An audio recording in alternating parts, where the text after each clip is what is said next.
jërë ngeen jëf mbokk yi safoo di ñu bàyyi xel ci télé mag bi di Guédiawaye TV ñu am mbégte bu baax a baax di leen dalal ci émission bi nga xamante ni mooy la jeunesse s'engage pour le développement du Sénégal émission bi nag li ko tax a jóg mooy wane bépp ndaw boo xamante ni mi ngi ci domaine agriculture économie entrepreneuriat business politique entre autres ci loolu nag tey ma am mbégte bu baax a baax dalal fii sama ñaari gan kenn ki di Cheikh Baye Dia nekk coordonnateur MODAP bu Guédiawaye MODAP nag mooy mouvement des doomu daara patriote waaye tamit may dalal sama côté droite ki nga xamante ni moom mooy Pape Tofène Diop nekk responsable national des jeunes de ñax jëriñu en même temps nekk membre de la coalition Benno Bokk Yaakaar mbokk yi tey jii fas yéene nañu waxtaanee li nga xamante ni mooy investiture du nouveau gouvernement sunu 5e président monsieur le président Diomaye Diakhar Faye ak son premier ministre waaye tamit dinañ waxtaanee li nga xamante ni mooy la visite de monsieur Jean-Charles Michel mi nga xamante ni mooy conseiller européen tey jii tamit dinañ waxtaanee li nga xamante ni mooy appel à la candidature bi nga xamante ni premier ministre Ousmane Sonko doon na ko campagne di ci wax di ci convaincre Sénégalais ba Sénégalais yëpp doon ko xaar tey jii nag ñu bëree jàpp ni loolu mu doon wax waroon na ci loolu nag mbokk yi dañuy duñu def lu dul jox ki nga xamante ni kàddu gi duñu jox lu dul jox kàddu ki nga xamante ni mooy Cheikh Baye Dia mu nuyoog ñi nga xamante ñoo ñu seetaan à travers Guédiawaye TV Cheikh Baye Dia ñu bàyyi la nga nuyoog suñuy téléspectateurs. maa ngi lay fay bu baax a baax le grand journaliste macha allah Ba Falla vraiment nga nekk un jeune engagé vraiment pertinente di def ay émissions yu am solo donc maa ngi lay remercier bu baax di la encouragé bu baax fi nga teg sa tànk foofu la macha allah di la souhaité bu baax bonne continuation parce que jeune nga mais jeune bu engagé nga macha allah. di nuyu sama co-débatteur bi nag ki nga xamante ni moom moo di. Pape Tofène vraiment moom tamit mu nekk au nom de principe vraiment ma am mbégte loolu vraiment ba leen jàkkaarloo moom ñu waxtaanee li nga xamante ne nii moo di réew mi di nuyu bu baax a baax mbokk yi ngi téléspectateurs yi nga xam ne rek ñooy bàyyi xel GTV 72 nga xamante ni ñaa ko koo déglu wóorul donc nag gars yi gën a abonné ci chaîne bi te xam ne ci kanam mooy daax ndax ay surprise yu am solo ñu ngi koy préparé ci chaîne bi. ñu ngi rafetlu bu baax a baax nuyoo yu am solo yooyu. am na solo donc di am mbégte rek bu baax a baax am vraiment jàkkaarloo yooyu ñu war a waxtaanee loolu di ñaan yàlla rek yàlla bu fi wax lu ñuy xeebee. ñu jox kàddu ki nga xamante ne mooy Pape Tofène ñu ngi lay bàyyi nga nuyoog suñu téléspectateurs yi. bon asalaamaaleykum ñu ngi nuyu ñëpp Pape Tofène Diop nekk responsable nekk jeune aussi au niveau de Guédiawaye bokk ci commune bu ñu naan Médina Gounass bon maa ngi nuyu aussi sama frère di. Cheikh Baye Dia maa ngi lay nuyu bu baax a baax di la jox sa wàccuwaay bon di la nuyu aussi Ba Fall aussi émission yi ngay def am na solo aussi gars yi ñu ngi koy suivre. di la encourager aussi pour nga continuer sur cette lancée. di nuyu aussi suñu technicien. bu baax bi nga xam ne tey nag marqué nañ un retard. non tey moom mooy loolu c'est à pardonner on comprend. ndax technique moom moo xaw a demee noonu quoi. merci beaucoup. tey jii nag wàllu politique la ñuy waxtaanee ci wàllu actualité tey jii monsieur Cheikh Baye Dia gis nañu am nañu 5e président nouvellement élu ba mu faloo 1 mois 4 jours la amagum ñu gis mu tabb ministre ay nouveau ministre mu nekk 25 ministres ak 5 secrétaires d'État tey jii ban jàngat nga am ci gouvernement bu yees boobu nga xamante ni son excellence tey na premier ministre Ousmane Sonko. merci beaucoup bu baax mon frère question bi am na solo bu baax a baax. donc comme ni nga ko waxee sànq le président Diomaye Faye nga xamante ni moom la ñu fal ci façon boo xamante ni c'est historique lu mosul am parce que il faut ñu revenir bu baax a baax ci ginnaaw parce que bu ñu xoolee parti au pouvoir moo fi nekkoon depuis plus de 12 ans ñu jëm élection ñu gis nga xamante ni moo di son opposant ñëw gañu ko avec une escorte écrasante plus de 52 wala 3%. donc loolu je pense que lu am solo la. wax nañ koy def li nga xamante ni moo di jàngat bu am solo beneen bi mooy gis nañ mu taxawal gis nañ sama premier ministre Ousmane Sonko mu daal di taxawal li nga xamante ni moo di benn gouvernement bu nga xamante ni yaakaar naa ne Sénégal yëpp d'accord nañ ne lii moom gouvernement de rupture la quoi loolu moom Sénégal yëpp d'accord nañ ci ne lii gouvernement de rupture la parce que la preuve mooy ña fa nekk yëpp mais c'est des personnes inconnues quelques personnes lañ fa xam à part boo génnee Maba Guirassy ak Birame Souleye Diop El Malick Ndiaye ña ci des ñëpp c'est des personnes yi nga xamante ni c'est des inconnus donc loolu day prouver que nag kat gouvernement de rupture la ñu am parce que l'homme qu'il faut à la place qu'il faut bi mu jaayul Sénégalais yi ba léegi moom ci la nekk Ousmane Sonko est toujours dans son lancée li mu jaay Sénégalais yi mooy lan mooy l'homme qu'il faut à la place qu'il faut amul partage di gâteau amul da nga may jàppale bu ma faloo fala déedéet amul ci Pastef amul ci coalition Diomaye bi li ci am mooy dañuy jël poste yi jox ko ñi nga xamante ni ñoo ko méritoo tey la preuve tey mais ministre de l'agriculture Mabouba Diagne mais kooku tey Sénégalais yëpp jàpp yëpp d'accord ci liñ ko fal parce que koo xam-xam ne baykat la mag sax tey moom mooy deuxième personne bi nga xamante ni moom mooy produit ci wàllu ginaar. ñu bëri xamuñu ko woon. à part Babacar Ngom moom mooy deuxième personne bi nga xamante ni mooy gën a produit li nga xamante ni moom moo di agriculture wàllu ginaar yooyu ay toolam yooyu noonu donc kooku je pense li ñu ko fal il a les compétences ak capacité bu mën koo. métti na ko trop. daal non da ko maîtriser. waaw poste par poste parce que tey gis nañ ni fii réew mi toll soxla nañu ay nit ñu compétent ngir mën a doxal réew mi. waaw mais la preuve moom moo tax ñu indi leen loolu moo tax ñu indi leen ay nit ñu compétent ña fa nekk laa wax boo doon lim de A à Z 25 ministres yi fa nekk yëpp képp ku ciy wax peut-être da nga bëgg a wax di wax rek parce que Sénégal nag moom dañoo nekk dans un pays bi nga xamante ni moom boo ne lii weex na sax am ku taxaw ne la kat lii xaw na nangam ak nangam Sénégal moo bindoo noonu quoi parce que bu amee ñu kontaan nag am ñu mer mais li am solo rek mooy gouvernement bi ñu teg Sonko te na leen a artu na leen kat waxuñu caaxaan waxuñu nguur liggéey la ñu xam liggéey la ñu wax waxuñu caaxaan liggéey la ñu wax donc ñoom ils sont conscients ci leen di xaar mooy lan la cherté de vie sénégalais yi sonn nañu dund bi métti parce que ñi fi nekkoon li ñu fi nekkee woon mooy caaxaan loolu laa gëm parce que ils sont échoués quoi bu ñu naxante non bu ñu naxante parce que sénégalais tey coono bi ñu dund yëpp mais ñan leen ko teg di nekk ñoo leen ko teg jël alal réew mi di ko pasare di caaxaanee réew mi di fal ay ministres yoo xamante ni ku ci mel ne Pape Malick Ndour dama koy citer nommément mais Pape Malick Ndour dans son pays normal ñu ne la kii ab ministre la. ancien ministre de la justice jeunesse loolu c'est normal. mais kooku ban compétence la am. non ministre de la jeunesse war na mën a jiite dafa jege Aliou Sall bu ñu naxante ay Pape Malick Ndour ñoo bokk géej waaye kii xamante ni bu baax a baax li tax ñu fal ko du lenn lu may dafa jege Aliou Sall moo tax ñu fal ko mais boo xoolee gouvernement bi soo koo teg ak fi nekkoon comme yàlla ak yàlla ay mambay ñaawal nit ñi nga xamante ni amuñu benn compétence amuñu benn capacité ñu jël leen pour dugg leen ndax lan c'est des clientèles politiques ñu fal leen donc ñooñu amuñu compétence mais ñi fi nekk nii am nañu li nga xamante ni moo di compétence parce que ils sont des preuves def nañ seen preuve fi ñu nekkoon ñu ci bëri si ñoom boo xoolee mais am na ci lu ñu nekkoon am na ci lu ñu nekkoon def seen preuve soo ko dem jëli leen te falu leen nii pour yaa ma neex wala kii déedéet ku ci nekk dafa jël sa CV xool sa parcours xool sa jaar-jaar mu gis ne kat kii bu ñu ko falee dina mën a doxal li nga xamante ni moo di réew mi poste bi ñu ko jox mais ñu jox ko ma doxal ko donc fi ñu leen di xaaree mooy nañu fexe ba dund bi wàññeeku nañu fexe ba loyer bi wàññeeku na nga fexe ku bëgg a faj. loolu daan ci ñëw loolu daan ci ñëw mooy li nga xamante ni moom la ñuy xaar ci li nga xamante ni moo di le gouvernement bi kon daal ci gàttal mooy yaa rey naa diir. Cheikh Mbaye loolu daan ci ñëw mu gën a daan ci gën a yaatal ndax li ñu war a waxtaanee bëri na Pape Tofène tey jii ñu gis am nañu 5e président boo xamante ni jeune la ñu jox ko réew mi ba mu gën bu faloo yàggul tey jii jàppoo ni nomination yi du partage du gâteau tey. bon avant tout d'abord dañ koy féliciter lu oyof ci kawam ba mu mën a gouverner Sénégal ñun ñëpp ñu mucc ci parce que tey c'est pas parce que ñoom ñoo nekk au pouvoir ñun nekkatuñu ay sénégalais non non. on est des Sénégalais et ci Sénégal fii lañ dëkk ba tey. effectivement malgré gagné nañ ñu ngi leen di ñaanal aussi yéen bi oyof ci seen kaw. mais man la première chose à dire mooy que ñoom dañu première chose bi ñu def mooy dañu faillir à leur mission parce que dañu doon gëmloo nit ki ne ñoom bu ñu faloo dañuy nommer moins de 25 ministres wala 25 ministres. te ñëw nañu am 25 ministres ak 5 secrétaires d'État. et 5 secrétaires d'État yooyu noonu ay rang wu ministre lañu yor donc foofu noonu faillir nañ seen mission beneen bi ci topp mooy que Macky Sall bi mu faloo en 2012 dafa toog 20 jours wàññi dund bi. 20 jours la toog bi mu faloo en 2012 wàññi dund bi mais ñoom bi ñu faloo ça fait maintenant 1 mois 4 jours tey mooy le 6 1 mois 4 jours ba tey teguñu fi dara lu leer dañu dugal ci xelu sénégalais yi que ni.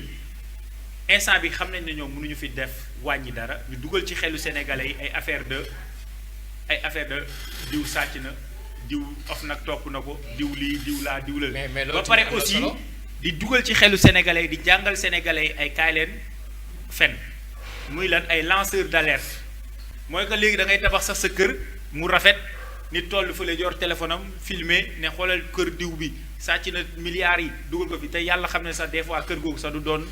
këru un homme du doon du nekkuloon ministre nekkuloon DG nekkuloon rien du tout. koo xamante day taxale rek. day taxale ba am këram liggéeyam ñu ne waroo am kër googu donc ñun ci ban Sénégal lañ nekk kon Sénégal actuellement fi mu toll nii kenn warul am ñoom ci loolu la ñuy woo Sénégalais yi te loolu noonu nag ça ne passera pas parce que fii nit ñi dañu am alal avant ñuy nekk quoi que ce soit am na ñoo xam ne am nañ seen alal te amuñu te nekkuñu dara ci nguur gi mais tey kenn warul am daal.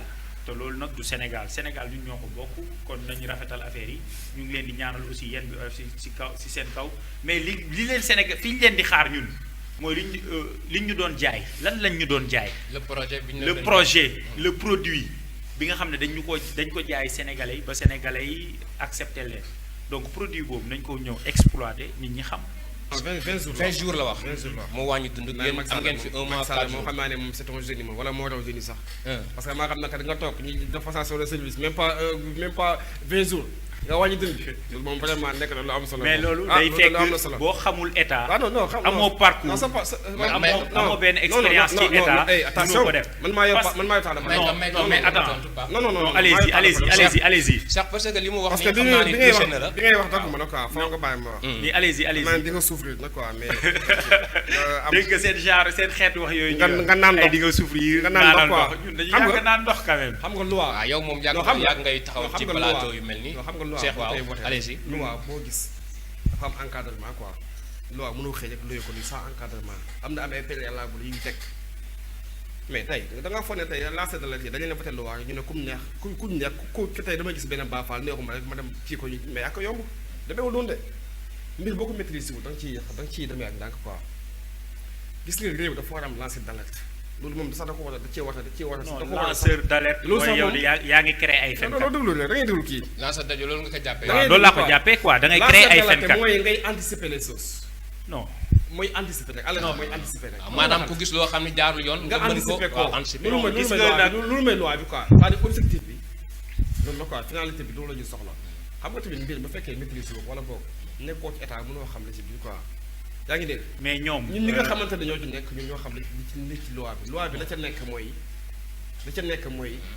Sénégal yi bépp sénégalais boo xamante ni koñ bëgg dëkk gis nga fa nit koo xamante ni amoo ci moom xaw nga am soupçon ci moom wala xaw nga kii yaakaar maanaam c'est-à-dire gis nga loo xamante ni jaarul yoon wala gis sa koñ ba wala nangam ak nangam. bien effectivement. nga jël woote police wala nga woote gendarmerie kat nangam ak nangam ñu ñëw mais loolu Sénégal yi mais yàgg ngaa dégg gars yi naan Macky Sall sax wax na ko ne Sénégal yi nañuy dénoncer loolu c'est à saluer man dama jàpp ne Sénégal yëpp dañu cee war a d'accord ñu ànd ci parce que réew boo ci nekkee il faut que ngay dénoncer boo gisee loo nga xamante ni lii lenn lii jëmul kër parce que état day anticiper. état du bàyyi ba lépp na kat na jot mu jéem a jël ay mesures.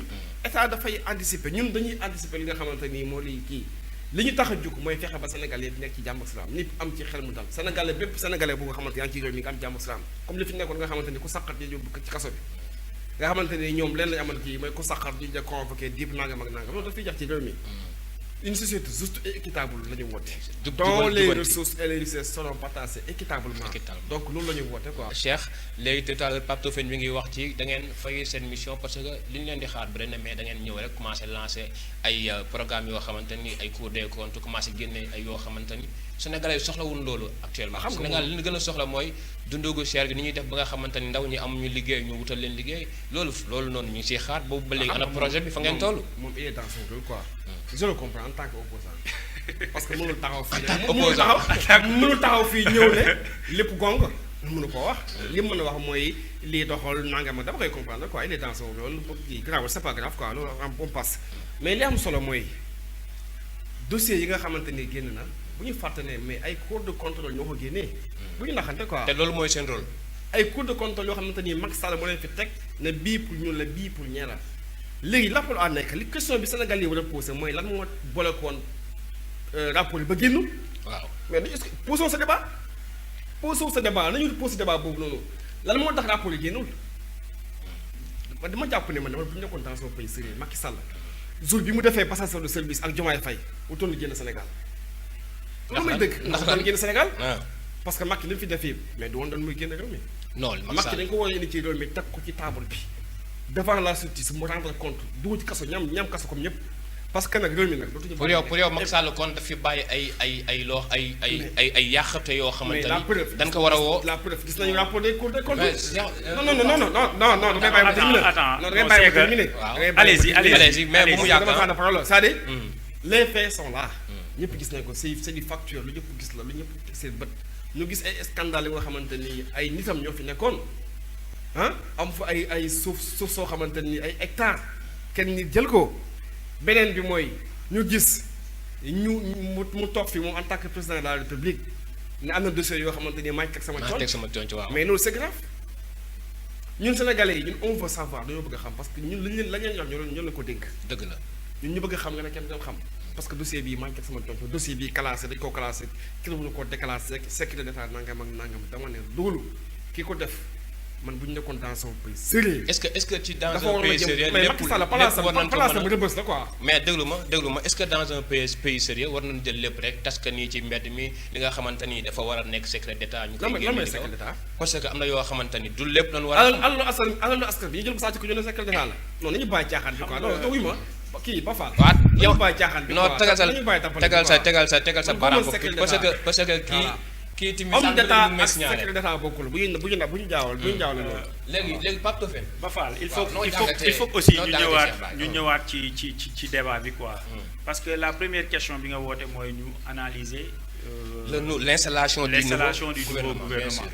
donc bu ñu duggee fii ci yeneen débat yi dañuy fayir suñu émission donc il faut que ñu revenir ci mais émission bi yaa koy présenté ci suñu non malgré moom moo koy présenté mais yow da nga commencé di du dugal yeneen dëgg sërëxal yoo xam ne amu ci ma relance foofu laa tontoo quoi waaw mais moom du moom mooy mais il faut que ñu ñëwaat mais ci gouvernement bi ñu teg d'abord voilà ci loolu la ñu war a il faut que ça insister soit clair quoi parce que tey quoi qu'on puisse dire gis nga la nga waxoon ca ba nga demagulee palais fexeel ngir yàlla boo fa demee nga jëfee ko parce que dañu naan chaque jour mu sell mi homme de parole homme de lii homme de là non mais tel n'est pas le cas avec ce qu'on vient de voir en ce moment yow nga ne da ngay def 25 ministres tu te retrouves maintenant avec presque 30 ministres.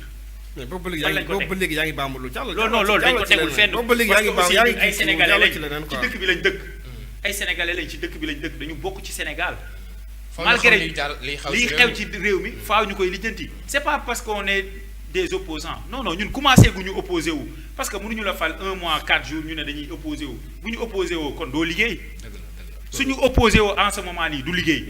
parce que ñoom xamuñu fan la ñu war a commencer ak fan la ñu war a daanelee. léegi tout à l'heure yaa ngi naan ma dañu war a wax ci nouveau gouvernement bi est-ce que jàpp nga nouvel gouvernement bii ni ñu teg 25 ministres est-ce que mën na convaincre tey sénégalais ak li nga xamante ni moom la ñuy xaar ci réew mi ci lépp li nga xamante ni tey jii soxla nañ ko. lii c'est pas convaincant convaincrewul benn sénégalais parce que attentes yi ñoo bari. parce que dafa am benn rêve bu ñu jaay jeunesse bi. benn rêve bu ñu jaay sénégalais yi te rêve boobu noonu tous les sénégalais en ce moment se posent la question fan la toll fan la rêve bi toll koo wax mu ne livre solution baa ngi nii mais xanaa solution bi da leen a réer wala livre bi dafa am paragraphe yi ñu tëb wala dañoo bind sauté wala dañoo bind def ay point de suspension donc li ñu war a leeral dafa bari yow nga toog nga tuumaal ñëpp diw sàcc la diw lii la diw laa la diw lële la tey nga ñëw ba nekk fi nga xamante ni da nga war a leeral. donc leeralal gis nga ku. li muy wax nii non dama bàyyi ma eggali sama temps de parole. bàyyi ma eggali sama temps de parole non bàyyi ma eggali sama temps de parole. parce que tey gis nga code de contrôle yooyu ñuy wax cité wuñu nommément que ni diw dafa sàcc. non dañu ne dañ koy poser ay questions ci lii ak ci lii ak ci lii pour mu indi ay preuves wala ay éclaircissement ci point yooyu ñu koy posé loolu la corps de contrôle yi wane Amadou Ba bi nga xam ne ci élection yi ñoom dañu génne Amadou Ba sàcc na temps ban kii moo génn actuellement ne Amadou Ba lii wala laa Amadou Ba épinglé wuñ ko sur quoi que ce soit non dañuy diaboliser parce que tamit ñoom ci seen ADN la nekk loolu ci seen deret la nekk diaboliser nit sikkal nit dëkkal nit fu mu dëkkul sosal nit loolu ñoom ci ñoom la bokk seen deret la nekk. ñu des ba léegi ci gouvernement bi est-ce que jàpp nga ni gouvernement de rupture la comme. non man je dis pas gouvernement de rupture la amul rupture parce que tey boo jëlee. Guirassy dafa mel boo jëlee Guirassy boo jëlee l'autre là le secrétaire. Mary Teuw Niane kon ban rupture moo fi amul rupture d'une part mën naa d'accord ne buñ nee dañuy rupture. kon xamuñu fan la rupture bi di commencer ak fu mu yem peut-être nag nee nañ dañuy def rupture nii rek ci waxin mais ci jëfin rupture amu fa parce que PSE bi nga xam ne nii moom lañ tegoon moom la nguuru Macky Sall tegoon président Amadou Ba doon ko diriger PSE boobu lañ jël tey génneewaat ko ci mbalit bi indi te duñ doon wax plan Sénégal endettement loolu doon wax bien sûr.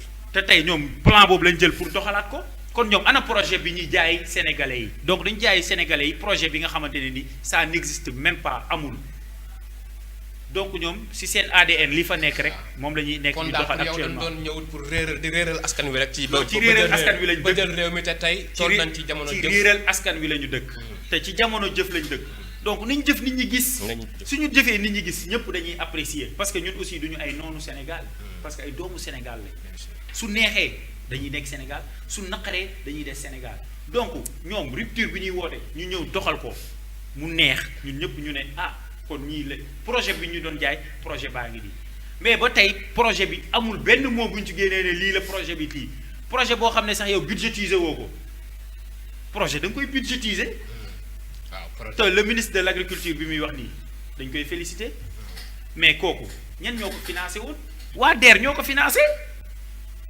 waa DER kan moo ko fi teg nguuru Macky Sall moo ko teg te DER moo ko financé moom mais c'est un Sénégalais mais lan laa wax ñu ngi koy féliciter parce que financé nañ ko donc ñoom li ñu doon diaboliser si nguuru Macky Sall bi te ñoom ñu ngi doon bénéficier aussi loolu donc na leer beneen bi mooy yow da ngay toog chaque jour boo defee sa live yow rek yaay wax kenn du la poser question nga génnee say documents téye sa loxo j'ai les preuves j'ai ceci j'ai cela mais c'est le moment de montrer les preuves non ki may wax moom xam nañ ki may wax du ma tudd turam mais ki may wax xam nañ ko parce que xam nga la moo tax ki leen teree nelaw non kooku mënuñoo teree nelaw parce que tey gis nga sénégalais yi ñoo soxla woon changement lii nii du question que cuune gouvernement wala cuune leneen de non loolu ci ko sénégalais la sénégalais bu lay gis chaque jour wala nga yàgg ci benn affaire su yàggee dañ naan yow munoo wala da ngaa war a jóge fii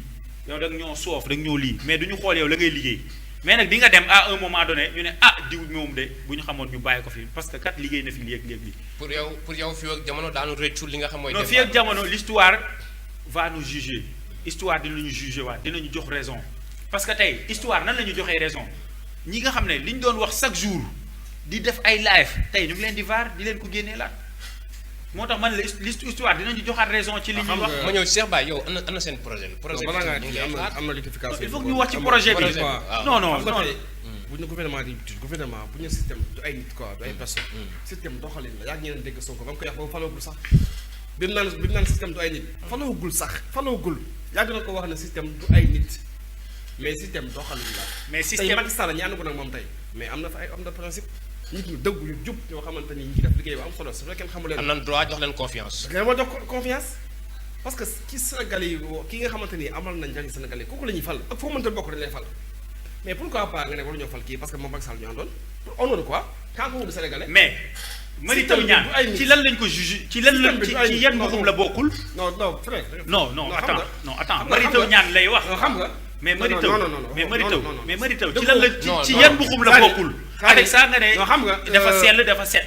non man j'accepte. mon frère foo nga dégloo quoi j'accepte. xam nga mais Mary Teuw Niane fekkee Mary Teuw Niane lay wax moom. non xam nga non Mary Teuw Niane ci li mu lakk ci li mu takk dafa bari. non Ba Fall xam nga li muy def ne maa ko daax. waaw non allez-y mon frère allez-y frère.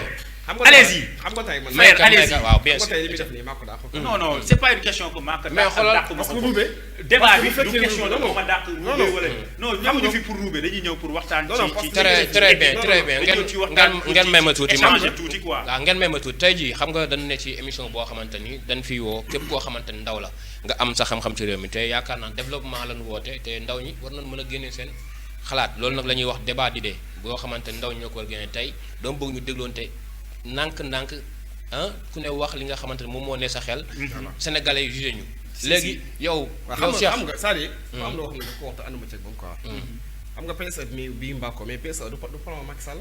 Macky Sall xam nga dana jigoon seen yoonu yokkute la ñu jigoon ba muy campagne bu ñu naxante quoi fi luñ 2012 fi lu ñu fekk bi muy ñëw li ma présenté Sénégalais mooy yoonu yokkute la présenté Sénégalais yi ba ma demee ba ci biir tubaab bi daal di koy imposé li nga xamante ni moo di PSE ñu ne xam nañ lépp bu ñu naxante quoi. tubaab bi ñoo ko jox projet boobu ñoo ko imposé Macky Sall yoonu yokkute la ñu digoon 2012 fi la ñu fekk bu ñu naxante donc PSE nekkul lépp a bon am na lu baax mais tey 100000 logements yi soo ko neen dañ koy continuer c'est vrai que dinañ def audit xool ba xam ndax jaar na yoon mais dañ koy continuer tey moo na Macky Sall fi def yi dara baaxul am na ci lu baax li ci baax danga koy jël li baax lu nga teg ko ne ñu jàll ci leneen. mais tout à l'heure maa ngi lay laaj léegi ci projet bi ñëpp ñu ngi koy xaar parce que bañ leen falee mën na un mois 4 jours tey jii ana projet bi fan ngeen. mais xam nga système bu fi nekk plus de 100 ans système boo xam ne def na fi plus de 60 ans. mais ban système moo fi nekk plus de 60 ans quand même. ngeen bëgg ñiy faloo même pas un mois sax ngeen taxaw naan nangam ak nangam dama ne c'est-à-dire léegi il faut que les gens ñoom tuuti li nga xamante ni moo di patience. ñu may leen kon ñoom ñu ngi doog a d'accord ne patience dafa baax ci doomu aadama ci réew. d'accord naa nga ne tey ngeen koy doog a d'accord naa nga ne Macky Sall lañ ko may Sonko d'accord naa ko la ñu may Macky dañ ko may Sonko d'accord naa ko mais dañu bàyyi ba doon fi minimum sax 1 an ñu xool ba xam parce que jafe-jafe yi nekk ci Sénégal nga xamante ni fépp foo laal urgence la Sénégal fépp urgence la fépp.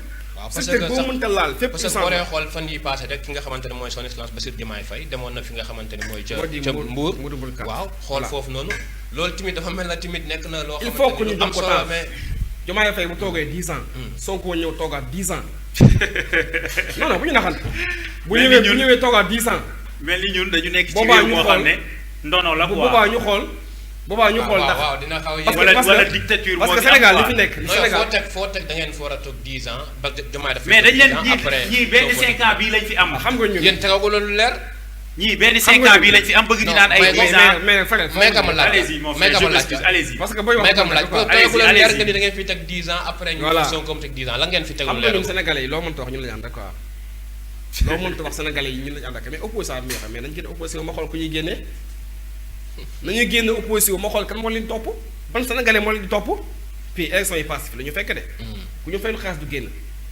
ku ñu fayul xaalis du génn ñi mënuñoo mobiliser quand ñu génnee xaalis bu ñu ko génnee mën nañoo mobiliser kenn mais Sénégalais yi ñoo leen bannir képp ku mos laaj système bi Sénégalais yi ñoo leen wax ne yéen abaana doy na quoi jeex na les Sénégalais loo bëgg lu bees on veut du changement lu bees la ñu bëgg quoi kon ñu bëgg des hommes yi nga xamante ni seen loxo set nañu mais koo xamante ni tey amul lu fi defal ma ku mën na xëy suba na day opposé wu pour convaincre Sénégalais yi bu ñu naxante quoi gouvernement de rupture la ñu wax te pays te li nga xamante ni moom moo di projet bi nañu jox li nga xamante ne nii moo di temps parce que tamit ndar xëy sotti quoi dëgg la ndar xëy sotti réew mi li fi yàqu yëpp ki mënu ko defal ci benn fan wala ñaari fan nañ ñëw may temps mais tey ba léegi fi may waxee yow am na direction yoo xamante nii mais ñi fa APR bàyyi woon ñoo fa nekk ba léegi kenn changé wu leen waaye léegi koo xamante ni mi ngi ci installation pareegul installation yi ba léegi nii pareegul poste yi ba léegi pareegul ñeen bëgg na léegi kut na léegi moom dund bi dafa war a wàññeeku nangam ak nangam mais dameewul noonu état du ay sérieux du ay caaxaan dafa nekk lu sérieux donc nañ ñu may li nga xamante ni nii moo di temps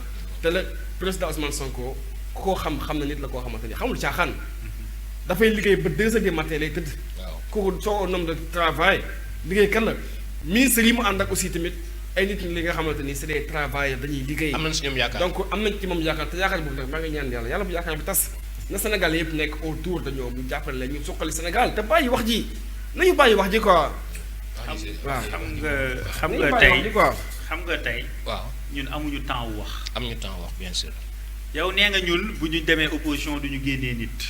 mais c'est pas le moment de s'opposer le moment venu dinañ xam ndax nit ñi dinañ génn wala duñu génn beneen bi mooy yow ñëw nga ci Sonko nangam sàngam mais ñoom tey urgence yi leen di xaar dafa bari ba pare ñuy dem di fanaan ci ay hôtel seen kër yi ñu am ay maison de 200 mètres carrés ñu am ko tabax ko ay tabaxu yoo xam ne macha allah avec ça yéen doo leen dem fanaani seen kër yi bañ leen fale wala ngeen fanaan pale mais léegi ci ay hôtel la ñuy dem loger. te loolu ci xaalis te loolu ci xaalisu état bi la. lañ koy jëlee pour non mais gis nga ñun bu ñu naxante ñun ñu ngi ci dëkk bi lañ dëkk ñii fi ñu teg seen tànk wala fi ñu teg seen loxo foofu baaxul dañ leen di ñaan ñu gaaw génnee fi ñu dugal seen loxo parce que urgence yi ñoo tax parce que ñun ñëpp ay sénégalais lañ c'est pas parce que ay opposants nangam sax fii opposition commencé gul c'est pas le moment de s'opposer nañ waxante dëgg ñun heure bi bu ñu opposé wu lan la ñuy wax bu ñu nee wax leen lan la ñuy wax. waaw fa ñu may leen temps. ah ñun ci may leen temps la ñu nekk. mais aussi tamit malgré nit loo koy may temps aussi bu tegee tànkam foo xam ne waru ko fa teg di nga ko ne fi nga teg sa tànk waroo ko fa teg redressé wul. loolu mooy démocratie. te loolu mooy démocratie beneen bi mooy tey munoo di fanaan ci ay hôtel di dépenser xaalisu sénégalais bi comme ñoom ni ñu koy waxee parce que ñoom projet loolu lañ jaay sénégalais yi diw moo sàcc seen xaalis diw moo jaay seen lii diw moo jaay seen lee yaa ngi ne la dernière fois Diomaye dem na Mbour. waaw Mbour son excellence. mais Mbourkat moom dafa am ci ay hectares moom ay suuf moom. am ngay preuve Diomaye am na fa ay hectares Mbour. bi muy def déclaration de patrimoine am non si. bi muy def déclaration de patrimoine yaa ngi diffamation. non c'est pas une question de diffamation non attends yow bu lépp fekkee yow yor nga non, déclaration lépp de lay wax déglu na la leer. bu fekkee mais yow génneel taxawal non. tam Cheikh Baye da nga koy may mu àggale parce que mais tout à l'heure non, non, non, il faut nga may ma ma eggali. non ba ngay wax il faut doogu nga la may ma ma Il a fait eggali. des accusations mais très graves. c'est pas une question Parce que d'accusation comme c'est très facile, c'est quoi. sur des Il faut montrer c'est quelque des- chose de il faut montrer palpable des bi nga preuves. xamante ne nii mu ngi fi. waaw may ka léegi preuve bi ma si wax lenn la rek waaw. man bindu ma ko keneen bindu ko moom mii bindu ko kan moo ko bind kan moo def déclaration de mais génneel patrimoine ñu xool. Diomaye moo def déclaration. mais yow xanaa Dañuy- bokk xanaa yow bokkoo si Diomaye président non boo bokkee Diomaye président génneel ñu xool bu dee non am na. attends ma ñëw may ma ñëw su fekkee da nga bokk si Diomaye président kon yow yaa ngi déclaration de patrimoine am si déclaration de patrimoine on a bien écrit 4,3 hectares ca Mbour Sandiara À sa possession à Diomaye. sa possession moom ca Mbour. xam nga déjà moom. Parce que dañu ne- li muy wax. léegi Mbour kat fan la bokk li muy wax. Non, non, attends. Mbour ci Thiès la bokk. léegi Thiès si fan la bokk li ngay comparé bokkul Thiès de. si fan Mbour ci Mbour fan la kat- bokk Mbour non. fan la non Mbour ci ban non, li ci muy- ban région la li bokk ngay comparé bokkul. non dama la poser Diomaye question fi mu am suuf si ak ci problème bi fi mu am. c'est diamétralement Non, c'est que- opposé. mais da ngay déglu mi ngi ma mel ni gën a golf. mais lépp c'est mi ngi mel ni gën a dans golf. Eh, mi ngi mel mais ni da ngeen di gën a- dégloonte nag Thiès. mais da ngeen dégloonte loolu wóolu. lépp c'est dans Thiès non même ma ñëw waaw da ngeen dégloonte am temps de parole li muy wax maîtriser wu ko de. non da ngeen dégloonte parce li muy que wax non il faut que nga may ma eggali may ma Xam nga daaneel tey s'il te plaît Cheikh frère Baye Cheikh Baye ngir Cheikh non non doo ma rectifier parce que il faut nga bàyyi ma daaneel pour nga rectifier ma waaw bàyyi non ma non may ma daaneel après daa am temps réponse waaw s'il te après plaît daa may am ma temps daaneel réplique s'il te plaît may ma daaneel merci Pape to àggaleel xam nga li ma wax man bindu ma ko moom mii toog fii bindu ko boo demee ba bokk ci coalition Diomaye président lire nga déclaration de patrimoine am su duggee ci internet bi su ko tapé léegi mu gis ko un deuxièmement Mbour ci ban région la bokk ci Thiès la bokk wala Mbour bokkul ci Thiès Mbour ci Thiès la bokk nga bëgg a ne fi mu demoon ak fi problème bi am c'est pas la même chose comme tey nga ne région de Dakar nga ne Guédiawaye bokkul ci Dakar nga bëgg a ne Guédiawaye bokkul ci Dakar loolu dafa mën a nekk non attends léegi bàyyi ko mu àggale may ma daaneel ba pare may ma daaneel xam nga tey non xam nga tey jii man dama ñëw rek il faut ma daaneel il waaw faut ma waaw loolu laa daaneel bëgg non fi ma nekk il faut ma daaneel fa non non fu mu dugg am na solo ak non ma ko maîtriser parce que tey tool yi fu mu amee. benn zone la quoi. benn zone la muy Mbourkat voilà. Mais- kii bokk fële am fële nga kii ci la bokk.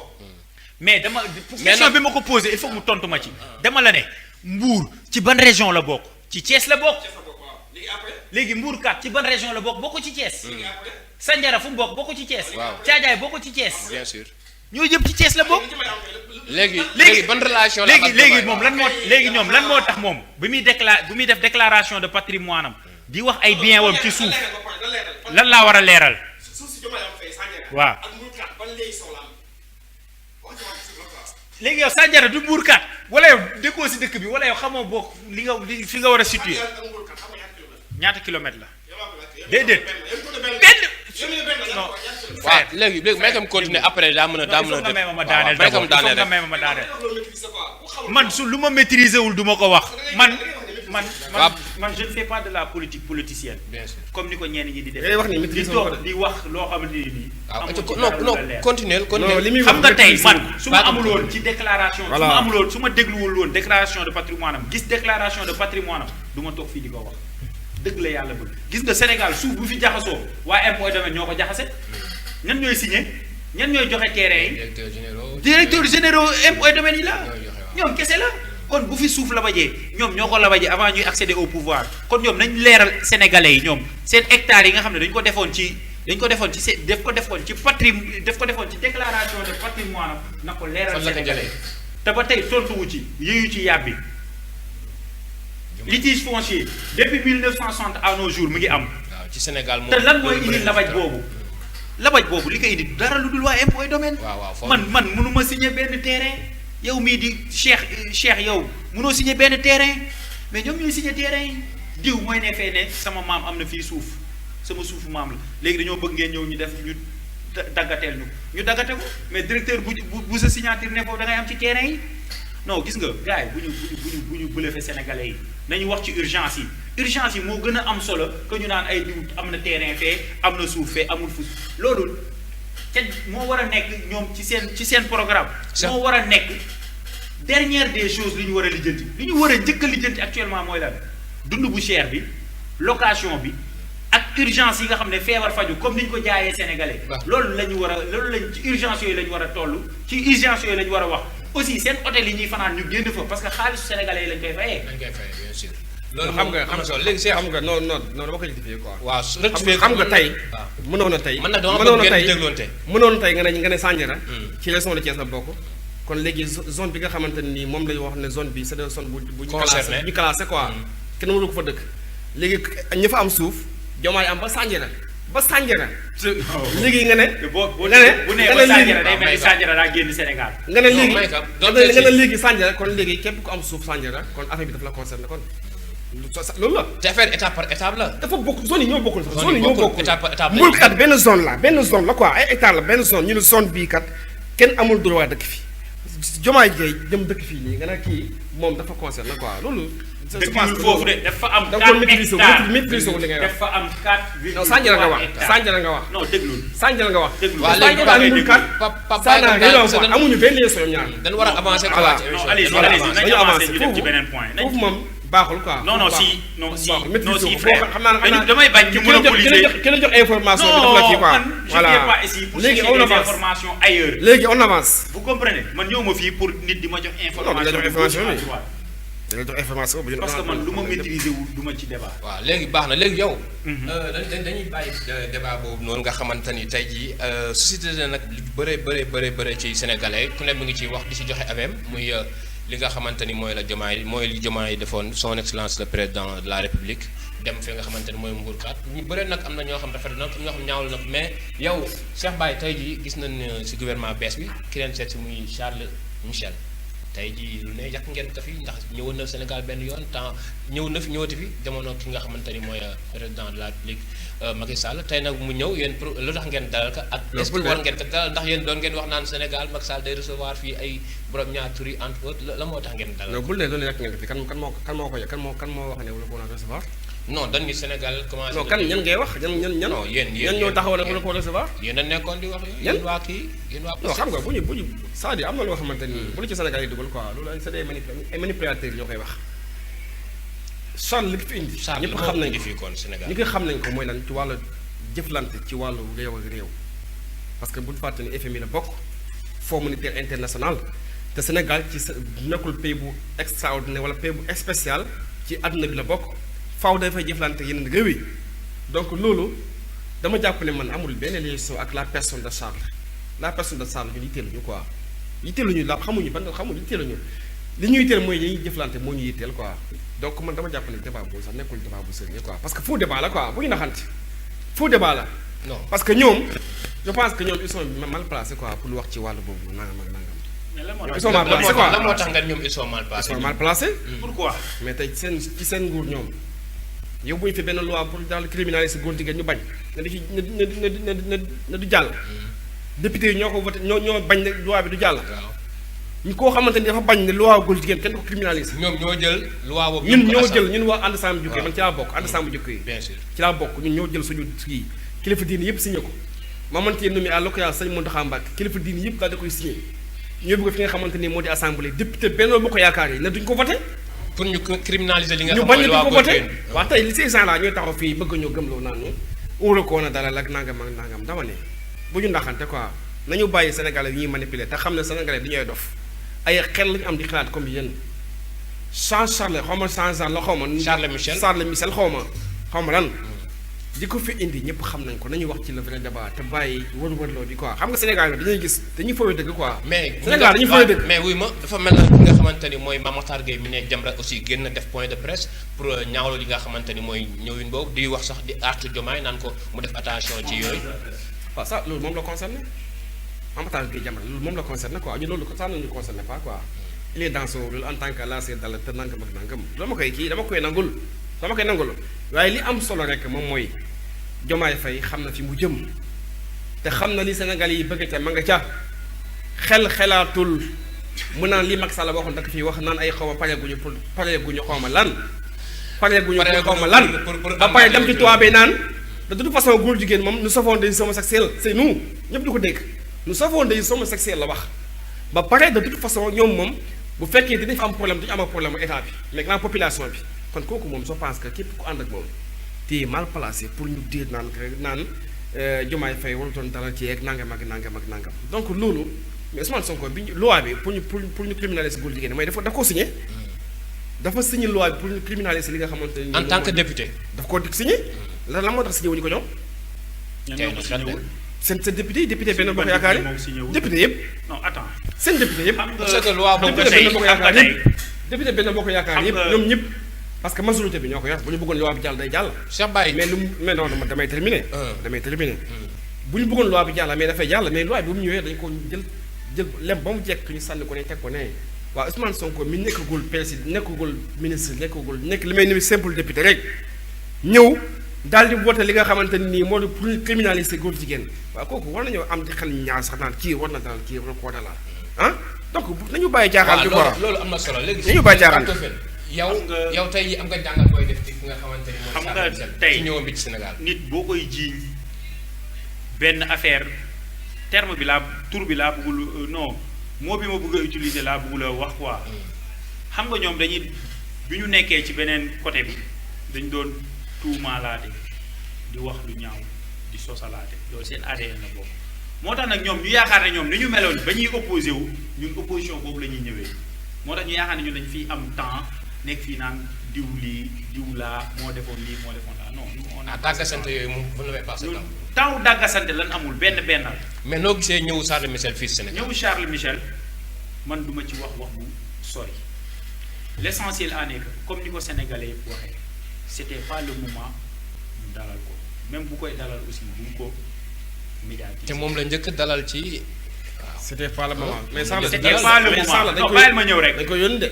dañ ko yónni. voilà dañ ko yónni. lan moo tax ñu yónni ko.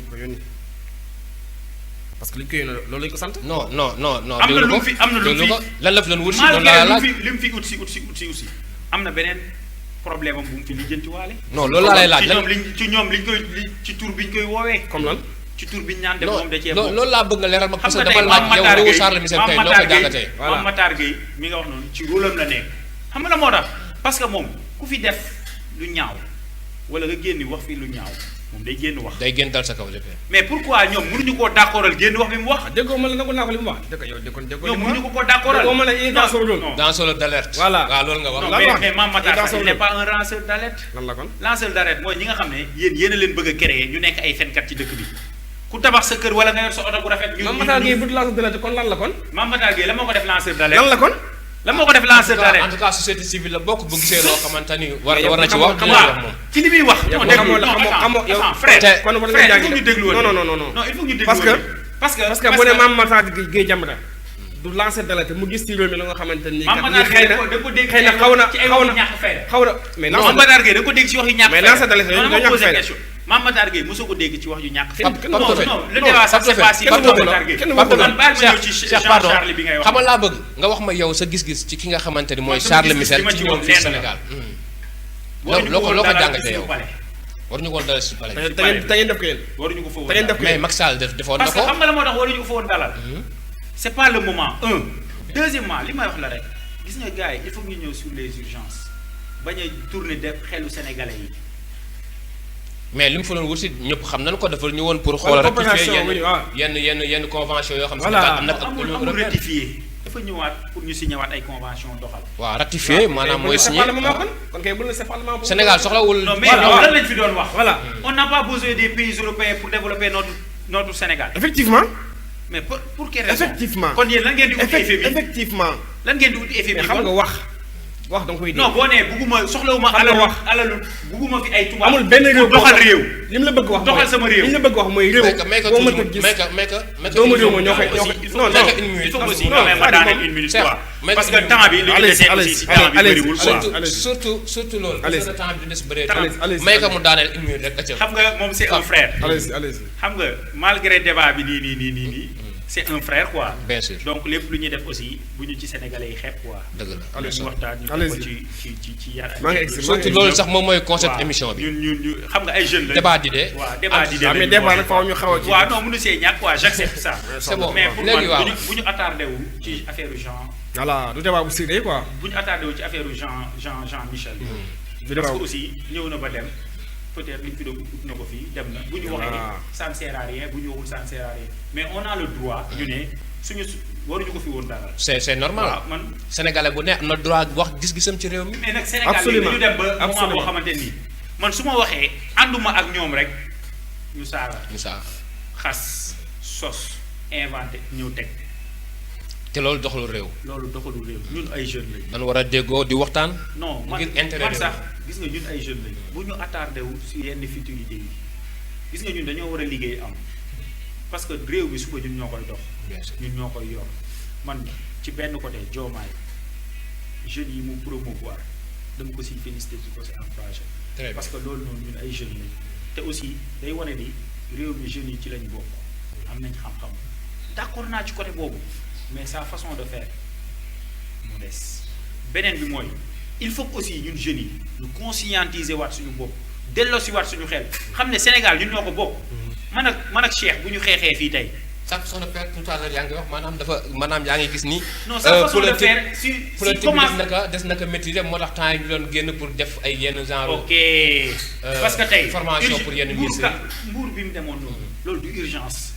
mën na yónni ay services te président mën na toog yabal ay services am mën nañu dem bien sûr. am na ay ministères yu ko gérer am na ay directions yu ko gérer lan moo tax mënul woowee impôt domaine ñu jox ko les rapports qu'il faut c'est pas la peine que muy déplacé wu. y a d'autres nécessités y a d'autres nécessités y a d'autres préoccupations d'autres urgences yoo xam ne moo ëppoon solo mais man li may wax damay wax jeunes yi nañu bàyyi ku wax lu àndul ak ñoom lu àndul ak waa beneen camp bi ñu saaga wala ñu ne ñu dëkkal la foo dëkkul ñu ne góor jigéen bi seytaane nga fenkat nga di la saaga. loolu daan si ñëw muy les 112 heures. Pastef xaw ma patriote lañ ko tuddee loolu daan si ñëw. ma rectifier quoi. waaw mais bu yàgg daf leen urgence yi. ma ne ko réew mi amul na gën a urgence bi dem suuf. parce que Macky Sall en personne wax na ko ne moom dossiers yi ëpp ci dossiers yi mu yor wàllu suuf la. Macky moo wax loolu Macky moo wax loolu en personne moo wax loolu. loolu ça date de 1960 problème mu nengalee bi problème mu nengalee bi gis naa la yow dama ne jamono bii gisuma la gën a urgence problème mu suuf ñu lijjanti ko ba pare bu paree bi ñuy jàll la ñu soog koo jàll. non nee na Diomaye sénégalais yi nee na Diomaye dañoo nee na ñoom ñoo waxoon ne sénégalais dañoo xiif ñoom ñoo ko waxoon ñoom ñoo ne woon sénégalais yi dañoo xiif ñoom ñoo ne sénégalais yi dañoo feebar. waaw waroon tabax feebar faju waruñu tabax ay waruñu defar teer waruñu defar BRT waruñu tabax pont kon ñoom nañ ñëw ci urgence yi Macky defar na BRT defar na transport bi léegi lépp naay fu waaye bëgg a dem mën nga fa dem dans transport c'est bon papa kon ñëw leen ci urgence yi ci lekk bi gars yi da ngeen gars yi dañoo xiif ñoom gars yi dañoo xiif te ñoom yéen a ngi lekk ba tey allez-y mon frère boo paree nga allez-y frère pare nga allez-y voilà donc li ma bëgg wax mooy problème mu suuf gisuma lu ko gën a sérieux ci Sénégal il faut que ñu régler ko ba pare beneen bi mooy nee na président Diomaye war a fonte mais tax du fa dem loo xamante ni ça concerne des Sénégalais. mais am na ay ñoo xamante ni ñoom dañoo. waaw loolu li mu leen bëgg a wax mooy il a tenu son parole. parce que bi muy campagne wax na leen ko ne leen bis bu ma faloo dinaa fa ñëw régler seen problème bi te tenir na son parole parce que Diomaye c'est un homme de parole li mu wax da koy def ay Sénégalais ñoo fa dëkkoon tabax seen i kër ñu jaay leen doole toj seen kër jëlee ko ci ay Sénégalais jox ko yeneen Sénégalais nañ ñuy kat ay borom doole la nag nangam ak nangam ay ministre la. yàlla kilifa diine yoo xamante ni te d'autres têtes vont tomber yeneen têtes dinañ tomber donc foofu la fa amoon mooy tong-tong. tong-tong foncière tong-tong la parce que tey un état ñaata la waaw plus de 100 mètres. mais kenn nit daal di koy jël Sénégalais ngay gis location bi ni mu métti nit ñi amuñu fu ñu dëkk. nga ñu gis benn personne bi nga xamante ni liggéeyul dara Sénégal amulul benn njëriñ Sénégal jël ay hectares man dama jàpp ne képp kuy Sénégalais da nga war a féliciter ki nga xamante ni moom Diomaye Faye. hectares yooyu ñenn ñoo ko ko jox ba mu am ay titre ba mu am ay titre foncier ba mu am ay titre yu légal. xam nga hectares yooyu ñenn ñoo ko jox. foofu la question bi war a nekk frère. foofu tamit xam nga Waly Diouf Bodian parce que mi fi nekkoon ñëpp dégg nañ ko mu ne moom bi mu nekkee impôt domaine dossier bu daaw ci am accès parce que impôt domaine am na jamono boo xamante ne képp ku jege Sonko képp koo mës a jege Sonko yeneen dossier dañ lay écarté ñoom xam ngeen ci dara bu baax li may wax administration bi fépp nag képp ku mës a jege Sonko am na yeneen domaines yi mais doo fa jege loolu muy dëgg Diomaye Faye ak Sonko bu ñu nekkoon nit ñu dënk mais jamono bii c'est des multimilliardaires la preuve mooy ñi fi ay Mame Boye Diao ñoom Mamour Diallo ñeneen ñi ay tant ay Abdoulaye Daouda Diallo ba ci Amadou Ba sax boole ngeen ci yëf yi de ba ci Amadou Ba ñoom ñu ay milliardaires lañ tey Sonko kese moo génne emploi te nekkul milliardaire ñoom fa nekk noonu ñëpp c'est des multimilliardaires yow mais yow am nga ay preuves li ngay wax parce que aussi man jàpp naa ni yow waroo topp tamit politiciens yi en tant que jeune waroo topp waxu politiciens yi ba nga xamante ni doo wax loo xamante ni woo ci ay preuves aussi comme ay milliardaires yooyu ngay wax naan ñoom Mame Boye Diao ñooñu da nga ñëpp c'est des milliardaires affaire 14 milliards yi fi la ñu fekk 94 milliards yi Sonko joxuñu ko dëgg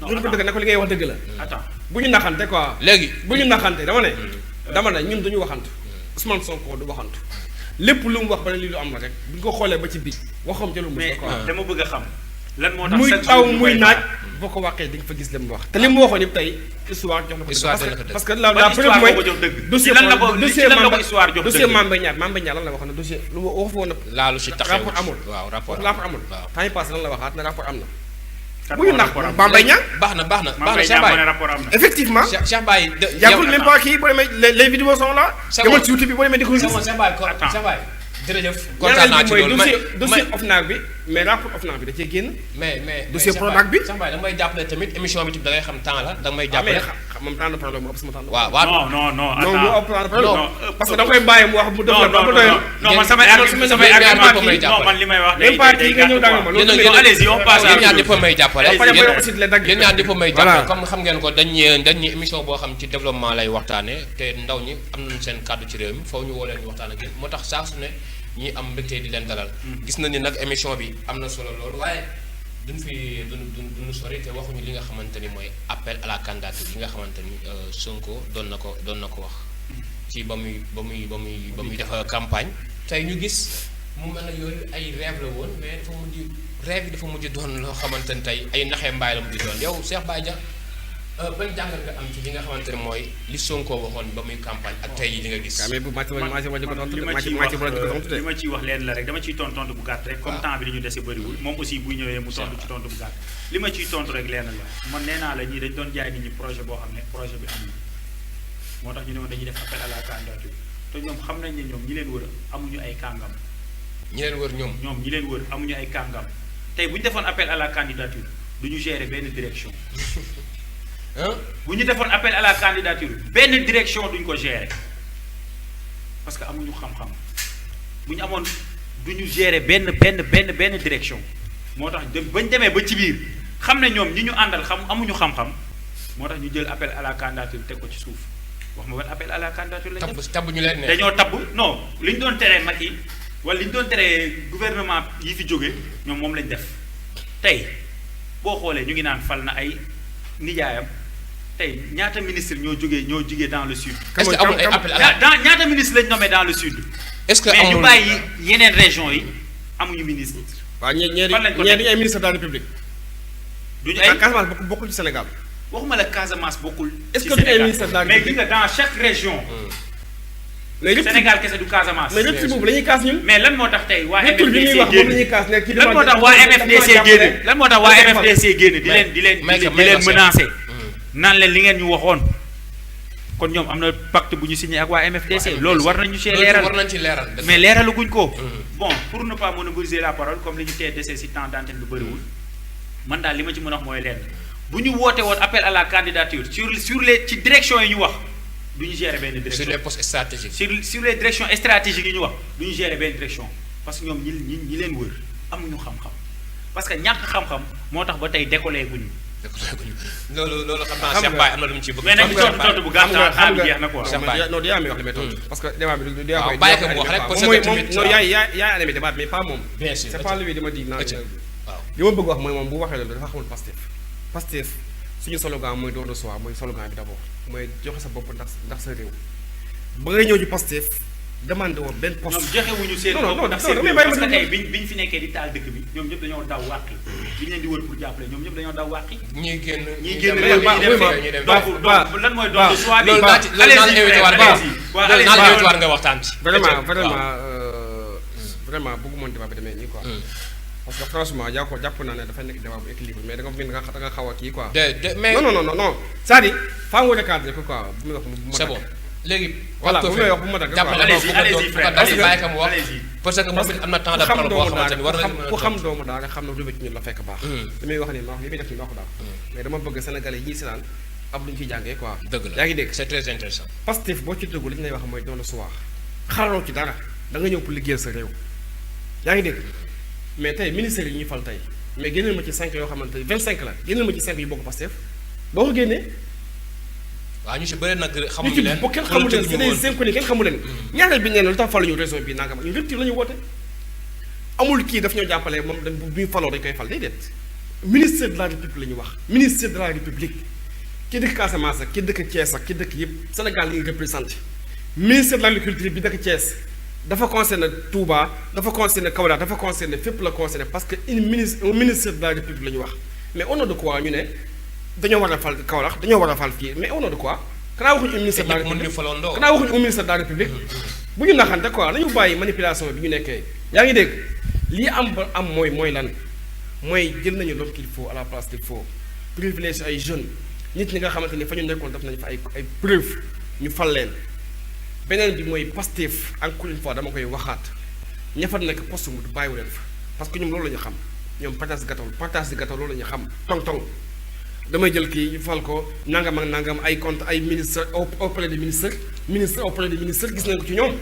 ministre auprès des ministres donc ñoom loolu la ñu xam may ma daal xam moom mooy lan ci benn dernière question balaa ñuy l'homme qu'il faut à la place qu'il faut waaw loolu la ñu xam très bien Cheikh Baye dama bëggoon rek ñu daaneel ci question bu mujj bi nga xamante ni moom mooy les 72 heures de Pastef yi nga xamante ni temps yi ñu ciy gis les 72 heures des boys de Pastef waaw boobu ne Pastef dañ ci dugalaale ñëpp dafa am ni mu concerné mooy booy yëfu xale la booy ñoo fi kii non dama ni loolu est-ce que ñaawul tamit ci réew mel na Sénégal 72 heures yooyu ngeen di def ñan la ñuy 72 heures mais lan mooy idée bi dem mais ñan la ñuy 72 heures mais ku deful waxul kay kenn du la 72 heures mais léegi dëkk bi dañ fi war bi nga xamante ni mais dëkk bi kenn du wax quoi kenn amul droit wax fii si dëkk bi mais loolu ñoom nga koy wax non ñoom ñu fi nekkoon nga xamante ni ku kuréel Macky Sall nii sax ñu jàpp tëj ci kaso bi jël plus de 2000 personnes tëj leen ci kaso bi ñoo xamante ni defuñu waxuñu nga jëlee tëj leen ci kaso bi tey suñu coordinateur départemental bu Modap coordinateur national bi Cheikh Bamba Diop maa ngi koy nuyu bu baax di ko ziar xam nga li ñu ko jàppee que Sonko lañ ko fekk jàpp ko yóbbu ci kaso bi mais est-ce que y a tant d'autres yi nga xamante ni defuñu waxuñu waaw déglu ma dañu leen fekk seen kër jàpp leen est-ce que nangu nga ni ñuy defee 72 heures yi est-ce que loolu d'accord nga est-ce que d'accord nga ci loolu defin bu moom d'accord ma ci quoi man pour man mën nañ ko gën a joyanti quoi pour man bu ñu gisee koo xamante dafa ci ay kàddu yu ñaaw teg ko ci kaw Sonko réponse bi mooy nga fexe indi conteneur bi quoi mais lu bon kenn lu ñaaw ci xam-xam lu ñaaw kenn du ko fayee lu ñaaw quoi bien sûr lu ñaaw da nga koy fayee lu rafet quoi nit ki bu la waxee kàddu yu ñaaw li baax li Sonko yi ak Jomaay nañ ko wane quoi parce que ñoom am nañu chance parce que dañoo am chance quoi mooy ñoom ñoo contrôler li nga xamante ni moom moo di internet bi ñoo ko contrôler quoi donc liggéey bi Jomaay Faye liggéey ak Sonko nañu fexe di ko véhiculer ci Sénégal tëjeel ci li nga xamante ni mooy décision yi Jomaay jël ci daara yi ci jël diplôme arabe yi valoriser que tout ça loolu dañ koy rafetlu rek mooy direction des affaires des religions mën nañu ko xamante si une bi mosul am benn bi mooy insertion des diplômes arabes yi nga xamante ni parce que Sénégal dafa am deux sénégalais bi dafa jàng tubaab sénégalais bi jàng diineem état bi accompagné sénégalais bi fayal ko léppam jël ko en charge lépp sénégalais bi état bi seetaan ko kon sénégalais boobu victime la donc bu ñu gisee Ousmane Sonko ñëw wala bu ñu gisee Diomaye Faye ñëw li nga xamante ni da ngay xajoon sénégalais bi nga xamante ni jàngal tubaab mu jël ko joxaat ko loolu dañu koy rafetlu bu baax a baax doomu daara yëpp dañu cee kontaan bu baax di woor nag bu baax a baax doomu daara yëpp dañuy génn ci loxo yi ñëw dugg ci champ politique bi te xam ne kii war a jiite ñun ñoo war a jiite quoi parce que ki génnee ci école Seydina Mohamed sallallahu alayhi wasallam kooku moo war a jiite mais ki génnee ci école Jules Ferry bi mais kooku warul jiite këpp kees yi fi nekk yëpp ñu koy def xam nañu ko réew mi ku fi baax daara moo la tabax lu fi baax daara la lu fi dëng nag xam nañ ñoo ko tey noo gisee 72 heures yi nga xamante ni waa booy Pastef ñu ngi koy def tey jii mu nekk loo xamante ni doy na waar nekk na phénomène ci réew mi.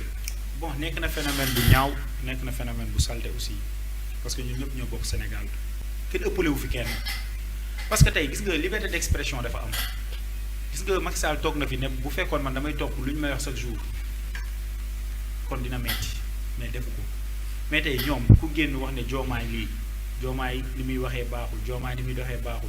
wala Macky wala Sonko lii Sonko laa wala bu ñu leen indilee seeni vaar dañ ñu génn di la saaga nit ki dafa ñëw poser question ne ah yow de yaa ngi doon wax lii yaa ngi doon wax lii yaa ngi doon wax lii kon tey comme dem nga ba toog fi nga xam ne yow yaay jël les décisions kon war nga ñëw nga leeralal ñu li ñu leerul kon kooku jarul kenn di ko saaga jarul kenn di ko 72 heures lan mooy 72 heures 72 heures yoo xam da ngay jàpp nit ki di ko saaga di ko yàq non loolu c'est pas humain loolu c'est pas humain loolu du yëfu nit gis nga nit ñi nañ concentré wu ci leneen gis nga fii état du jox kenn liggéey ku nekk yow yaay dem liggéeyal sa bopp nga amal sa bopp ñun nag ay ndaw lañ maa ngi nuyu sénégalais yëpp aussi. ban gis-gis la nga gis ci ban gis-gis la nga am ci ñi nga xamante ni tey Diomaye ak premier ministre Ousmane Sonko jël nañ ko ngir mën a dooleel daara yi jox leen seen cër ci réew mi ci ni muy doxee. waaw ba jël li nga xam mooy diplôme yi sax. loolu moom dañ koy rafetlu te aussi su ma jumul le président Macky Sall defoon na ci liggéey bu am solo parce que tey jëloon nañ fi ay doomu daara yu bëri. ñi nekk ay professeurs ci lycée ñi nekk ay professeurs ci lycée. ci nguuram dañuy reconnaître baku arabe kon moom il a beaucoup fait. kon ñii aussi bu ñu ñëwee état continuité la rek ñoom aussi bu ñu ñëwee indi beneen ne dañuy def beneen façon defee ko beneen façon aussi ñun dañ koy rafetlu parce que ñun ay xale lañ ay ndaw lañ ñun newuñu fii pour di. l'avenir nous appartient quoi. waaw l'avenir nous appartient newuñu fii pour taggal nit maamam wala saaga nit wala dañ ñëw pour defar bon ñu ngi nuyu Sénégalais yëpp. di jégalu aussi bu ñu fi waxee lu ñaaw wala bu débat bi débordé mais c'est juste affaire de jeune la rek. mën nga tëjaale waaw maa ngi nuyu ak ban message ngay lancé jeunes yi mën nga tëjaale ci loolu. jeunes yi li ma leen di lancé mooy nañ concentré wu ci seen avenir boobu. c'est ça. te xam ne état mënul joxe lépp. ku leen di dig ne da leen di jox da leen di nax nañ concentré wu ci suñu bopp nekk ci lu ñu war a nekk lu ñu ci fekk suba ñu xam ne moom fekk aussi état créer les conditions qu'il faut. pour que jeunes yëpp mën a am insertion jeune bu amul. bu jàngul nga mën a am formation bu qualifié nga mën a dem amali sa bopp parce que aussi ñun jeunes yi dañu xaw a feñaat quoi dañu bëgg di xaar bëgg liggéeyu bureau liggéeyu dawal oto. te loolu c'est pas facile. loolu dafa yomb waaw bon maa ngi nuyu aussi sama secrétaire général Cheikh Sarr di ko jox wàccuwaayam muy nit ku am xam-xam. borom ñàkk jariñu borom ñàkk jariñu nit koo xam ne aussi c'est un homme d'état nit ku set wicc la. koo xam ne nit ku am gis-gis la aussi ci réew mi nit ku xam ne ñuy doxalee réew mi. d'ailleurs sax soxnaam ki nga xamante ni mooy madame Sarr. mu waa Pencum Africa muy école de formation bu am. parce que moom suñu slogan mooy suñu philosophie mooy liggéey xaaruñu dara ci kenn xaaruñu dara aussi ci état mooy dañuy liggéeyal suñu bopp amul suñu bopp te jabaram boobu jigéen bu am jom la dafa doon liggéeyal boppam avant dara di xew ba tey lii yàlla defee mu nekk soxna suñu secrétaire général. kon kooku dafa gëm boppam ñu ngi koy nuyu de passage madame Sarr Ndeye Dumbe ñu ngi koy nuyu ak waa Pencum Africa maa ngi nuyu aussi ñi nga xam ne ñu ngi bokk ci Benno Bokk Yaakaar yëpp may nuyu aussi sama benn sister muy Ndeye Khady Diop bokk ci PS ñoo bokk di militer à Médina Gounass nekk fa conseil municipal comme man di nuyu aussi suñu maire monsieur Beydi Ba maa ngi nuyu aussi sama famille ñëpp maa ngi leen di nuyu. merci beaucoup di nuyu di jégalu aussi sama frère bi nga xam ne nii aussi maa ngi koy jégalu aussi xam ne c'est un débat de jeunes gars yi aussi téléspectateurs yi ngeen xam ne lii c'est un débat de jeunes ay jeunes lañ nekk ci yoonu politique xamaguñu lu bari xamuñu dara dañuy jàng rek aussi ngeen jégalu bu baax a baax. non yow Cheikh Baye yow looy tàggatoo ak ban message ngay lancé à l'endroit des jeunes. waaw fi mu terminé laay continuer rek mooy ñu xam ne l'avenir de chaque pays appartient à sa jeunesse mais nag une jeunesse consciente et responsable bu baax a baax kon jeunesse bi nañu gën a xam seen existence bu baax a baax te focus ci li nga xamante ni moo di seen avenir te xam ne kenn du wàcce ñoom naa la am liggéeyal bii déedéet liggéey yaa koy wutal sa bopp ku ci amul formation mais état na mettre des conditions qu'il faut pour que ñu former jeunes yi ñu mën leen a kii tey Macky Sall teg def ay DER FONGIP ANPS bari nañ yoo xamante ni Macky Sall teg na ko fii dégg Sonko bu Diomaye bu ñëwee na tegaat yeneen parce que état continuité la ñu former ndaw ñi te ndaw ñi aussi tamit nañu bàyyi bëgg lu yomb loolu c'est important waaw loolu am na solo parce que ndaw Sénégal dañoo bëgg am te duñu sonn moo tax pañu foot bi mi ngi yàq moo tax pañu foot bi mi ngi yàq jeunesse bi te jeunesse bi kenn liggéeyatul ndax pañu foot tey kenn liggéeyatul ndax pañu foot parce que dañoo bëgg l'argent facile te l'argent facile baaxul nit ki da ngay ñàkk jariñu comme ni ko seen parti bi tuddee liggéey pour am ku liggéeyul doo am te yàlla du fay wax mais bàyyi jëf donc jeunesse bi nañu am xam gën a xam li nga xamante ni moo di seen rôle ci société bi te xam ne réew mi yàgg-yàgg ci seen loxo lay mucc kon Sonko di la sant bu baax ci invitation bi vraiment sant bu baax sama co-débatteur vraiment il est très pertinent. Merci. Macha allah question yi mais nag di sant nag bu baax le grand technicien nag vraiment le grand technicien parce que ñun ngeen di gis ci écran yi Dëgg la. mais liggéey bi yëpp en réalité moom moo koy def donc ma xaale yàlla sa jàmm yàgg vraiment ak toute la personnel de Guédiawaye TV Amiin. 112 nga xamante nii vraiment chaîne la ba nga xamante nii c'est une chaîne à surveiller te gars yi dañ ko war a ñëw une scène à surveiller. à surveiller waaw. c'est une chaîne à surveiller ci kanam gars yi dañ fi war a ñëw parce que ñu ngi préparé incha allah xam naa man ñu ngi préparé ay émissions yu explosives yoo xamante ni incha allah dañ ko def fii donc bu fekkee wax nañ fi loo xamante ni xaw na débordé ñu ngi jégalu ñëpp ndax doomu aadama moo matul ñu ciy jubloon mais Sénégalais yëpp daal am nañu ci jàngee donc di sant ñëpp di gërëm ñëpp di jox ñëpp rendez-vous incha allah très prochainement ci benn émission asalaamaaleykum wa rahmatullahi wa barakaatu jërë ngeen jëf.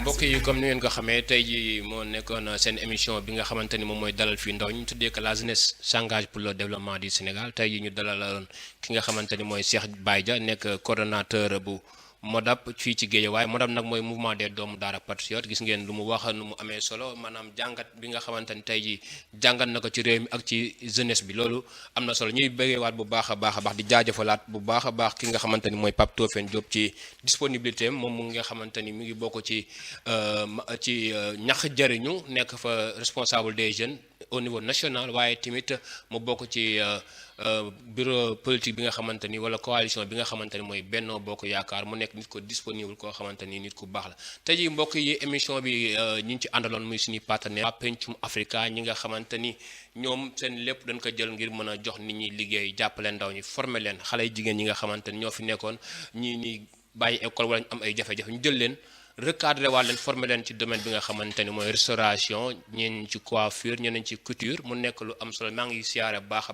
baax madame Sarr sunu yaay sunu xarit madame Numbe mu nekk nit ku baax a baax ñu ngi koy siyaare waaye tamit mbokk yi àndandoo nañ ki nga xamante ni mooy le meilleur des techniciens ndax li ko Cheikh Baye waxee léegi ak Pape Tofène mooy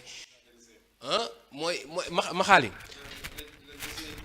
le génie des techniciens parce que man damay kontaan bu baax a baax di liggéey ak moom saa su ne ndax li muy def ci télé bi nekk directeur en même temps sonn ci nekk technicien fépp foo xamante ni gis na fu lu baax mu yéene ko télé bi yéen nañu ko ñun ñi di fi liggéeyee kon dañ koy félicité bu baax a baax mbokk ñu jox leen rendez-vous incha allah très prochainement ci beneen émission bi nga xam ci beneen émission boo xam daan fi dalalaat yeneen jeunes ci domaine bu mu mën a doon jërë ngeen def.